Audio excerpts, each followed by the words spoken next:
నమస్తే, welcome to prime 9 special analysis. ఈరోజు మన స్పెషల్ అనాలిసిస్లో మనం మాట్లాడుకునే అంశం ఏంటి అంటే అన్నా కొణిదెల గురించి, అన్నా లెజినోవా గారి గురించి మాట్లాడుకుంటున్నాం. ఏమిటి అంటే మొన్న ఏప్రిల్ 18వ తారీఖు పవన్ కళ్యాణ్ గారికి ముక్కుకు సంబంధించి శ్వాసకు సంబంధించి ఒక చిన్న సర్జరీ అయింది. ఆ సర్జరీకి సంబంధించి ఇటు మెగాస్టార్ చిరంజీవి గారు కానీ అన్నా కొణిదెల గారు కానీ బాగానే ఉంది, ఇప్పుడు నో ఇష్యూ బాగానే ఉంది, ఒక 10 days అయితే డాక్టర్స్ రెస్ట్ తీసుకోమన్నారు అన్నట్టుగా వాళ్ళు పోస్ట్ చేసుకుంటూ వచ్చారు. అయితే అన్నా లెజినోవా గారు కూడా ఇన్స్టా అకౌంట్లో ప్రతి విషయం కూడా చెప్పుకుంటూ వస్తూ ఒక వారం రోజులు ఎలా అంటే 18వ తారీఖు నుంచి నిన్నటి వరకు కూడా ఆవిడైతే ఎటువంటి పోస్టు పెట్టల.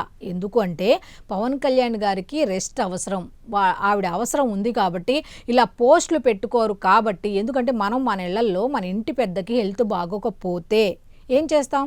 ఈ సోషల్ మీడియాలో కాలక్షేపం చేస్తూ కూర్చుంటామా, లేకపోతే ఆ ఇంటి పెద్దకి ఏం అవసరం ఏంటి అనేది చూసుకుంటామా? జనరల్గా అయితే మనం చేసేది అయితే ఇదే చేస్తాం.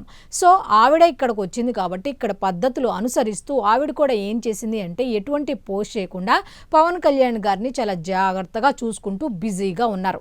వారం రోజులంతా కూడా ఎట్లాగో గడిచిపోయింది. ఎలాగో డాక్టర్లు 10 days అన్నారు కాబట్టి ఇంకొక 4-5 రోజుల్లో పవన్ కళ్యాణ్ గారు సెట్ అయ్యి అయితే బయటకు వచ్చే అవకాశం ఉంది కాబట్టి ఆవిడ ఓకే ఈ వారం రోజులు బాగానే ఉన్నామని ఇన్ఫర్మేషన్ అయితే ఇచ్చింది ఆవిడ.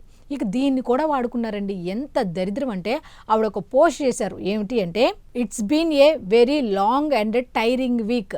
ఆవిడ చెప్పింది ఏంటి, ఈ వారం అంతా కూడా నాకు గజిబిజి గందరగోళంగా ఉంది, నేనైతే అలసిపోయాను. ఎందుకంటే ఇంటి పెద్దకి బాగోకపోతే, అందులో ముఖ్యంగా హస్బెండ్కి బాగోపోతే ఆ వైఫ్ ఎంత తల్లడిల్లుతుంది అనేది మన అందరికీ తెలిసిందే. సో ఆవిడ ఉద్దేశంతో ఆవిడ అలా చెప్పింది. అలాగే ఇంకో మాట కూడా అన్నారు, లైఫ్ ఈజ్ లివింగ్ అని. అంటే ఏంటి? జీవితం తన పని తాను చేసుకుంటూ వెళ్ళిపోతుంది. ఏ విధంగా మనం ఊహించుకున్నట్టు ఏది జరగదు, ఆటోమేటిక్గా దానికి అది సాగుతూ ఉంటుంది. దానికి అనుగుణంగా మనం ముందుకు వెళ్ళడం అన్నట్టుగా చెప్పుకొచ్చింది. దానికి ఎంత దరిద్రమైన కామెంట్స్ పెట్టారు అంటే పవన్ పక్కన ఉంటే అంతే, నీకు దరిద్రమే పట్టుకుంటుంది, అందుకే నువ్వు వెళ్ళిపోవచ్చు కదా వదిలేసి అని ఒకళ్ళైతే కామెంట్ పెట్టారు. అరే మన ఇళ్లల్లో ఒంట్లో బాగోపోతే మన వాళ్ళని అలా వదిలేసి వెళ్ళిపోతామా? అదేనా మన సంస్కృతి, మన సాంప్రదాయాలు? ఇవేనా ఒక రష్యన్ మహిళకి మనం ఇచ్చే సలహా? అసలు బుద్ధి జ్ఞానం ఉందా? మనుషులేనా ఇలాంటియా? మొన్న కూడా అలాగే ఆయనకు సంబంధించి అయితే రకరకాలుగా బ్యాడ్గా చెప్పుకుంటూ వచ్చారు.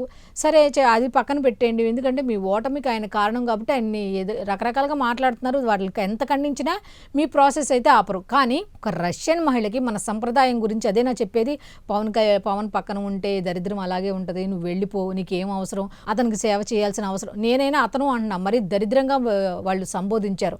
అతనికి సేవ చేయాల్సినంత అవసరం నీకేంటి, నువ్వు కోట్ల ఆస్తి తీసుకొచ్చు అతని దగ్గర ఊడిగించేటువంటి పిచ్చి పిచ్చి కామెంట్లు అనమాట. అంత అవసరమా? ఇదేనా సంస్కృతి సంప్రదాయాలు, మనకు పద్ధతులు? మన తల్లిదండ్రులకు ఒంట్లో బాగోపోతే మనం అలాగే చేస్తామా? మీరైతే అలాగే చేస్తారనుకుంటా. ఈ వృద్ధాశ్రమాలు అవన్నీ ఎందుకు పెరుగుతున్నాయంటే మీలాంటి వాళ్ళు ఉండబట్టే. తల్లిదండ్రులకి బాగోకపోతే లేకపోతే వాళ్ళ ఆస్తులు ఇవ్వకపోతే ఏం చేస్తారు? తీసుకెళ్ళి వాటిలోనే జాయిన్ చేసేది. మీకున్న బుద్ధుల్ని ఆవిడ కూడా రుద్దుతున్నారా? అసలు ఎంతవరకు కరెక్ట్? బుద్ధి జ్ఞానం ఉందా అలాంటి మాటలు మాట్లాడటానికి? ఆవిడ ఏం చెప్తుంది, ఈ వారం అంతా కూడా నేను చాలా అలసిపోయాను అని చెప్తుంది, నాకు చాలా భయం వేసింది అని మాట్లాడుతుంది. ఏంటి అంటే అక్కడ ఉన్న సిచ్యువేషన్ అలాంటిది. హెల్త్ బాగోపోతే ఎవరైనా సరే అలాగే ఫీల్ అవుతారు. అట్లాగే ఇంకో మాట ఏంటంటే జీవితం మనం అనుకున్నట్టుగా జరగదు, ఇలాంటి ఒడిదుడుకులు వస్తూనే ఉంటాయి, వాటిని తట్టుకుంటూ మనం ముందుకు వెళ్ళాలి అంటూ ఆవిడ ధైర్యం మనకిస్తే ఆవిడకి మనం ఏమిస్తున్నాం? చెప్పేది వంట చేసుకుంటే తిడతారు, నీకేం పని పాట లేదా, వంట ఎందుకు చేస్తున్నావు అని చెప్పి. ఇంకేదైనా పోస్ట్ చేసినా సరే తిడతారు. ఆఖరికి ఆమె భర్త గురించి ఆమెకి చెప్పుకునే స్వేచ్ఛ కూడా లేదా? ఆమె సంతోషంగా ఉంది, సంతోషంగా లేదు, సంతోషంగా ఉంది చెప్తుంది, లేనిది చెప్తుంది, ఎందుకు ఉంది ఎందుకు లేదు రెండు చెప్తుంది. ఆవిడకి అలా వ్యక్తిగత స్వేచ్ఛ లేదా? మాట్లాడుకునేది మీ అందరేమో ఇష్టం వచ్చినట్టుగా తిట్టచ్చు, ఎలా పడితే అలా మాట్లాడచ్చు ఎదుటి వారిని. ఆవిడ మాత్రం ఆవిడ లైఫ్కి సంబంధించి ఏదన్నా జరిగితే ఇలా ఎమోషనల్గా ఆవిడకి చెప్పుకునే స్వాతంత్రం కూడా లేదా? మరి ఇంత దరిద్రంగా చేస్తారా?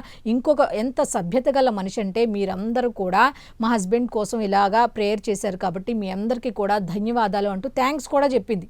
ఆవిడకున్న సంస్కారం కూడా మీకు లేకుండా మీరు ఆ విధంగా కామెంట్స్ చేస్తున్నారు అంటే అసలు మిమ్మల్ని భగవంతుడు కూడా క్షమించరు. ఇక్కడ పవన్ కళ్యాణ లేకపోతే అన్నా లెజినోవా అన్నది కాదు. ఆ వదిలేసి వెళ్ళిపోయిన పదం ఏంటి? ఎలా వెళ్ళిపోతారు? ఇదేనా వదిలేసి వెళ్ళిపోవడం అనేది? మన సంస్కృతి సాంప్రదాయమా? అదేనా ఒక రష్యన్ మహిళకు మీరు చెప్పేది? ఇదే బుద్ధి జ్ఞానం ఉందా? అయితే మీరు విమర్శించాలి అనుకుంటే విమర్శించండి, కానీ ఇలాంటి పద్ధతి లేని మాటలు మాట్లాడడం కరెక్ట్ కాదు కదా అన్న ఉద్దేశంతో ఈ వీడియో చేయటం అయింది. సో చివరి వరకు చూశారు కాబట్టి మీ అభిప్రాయాన్ని కామెంట్ రూపంలో తప్పకుండా తెలియచేయండి. ఇది నేటి స్పెషల్ అనాలిసిస్. మళ్ళీ రేపటి అనాలిసిస్లో కలుద్దాం. అంతవరకు సెలవు. నమస్కారం.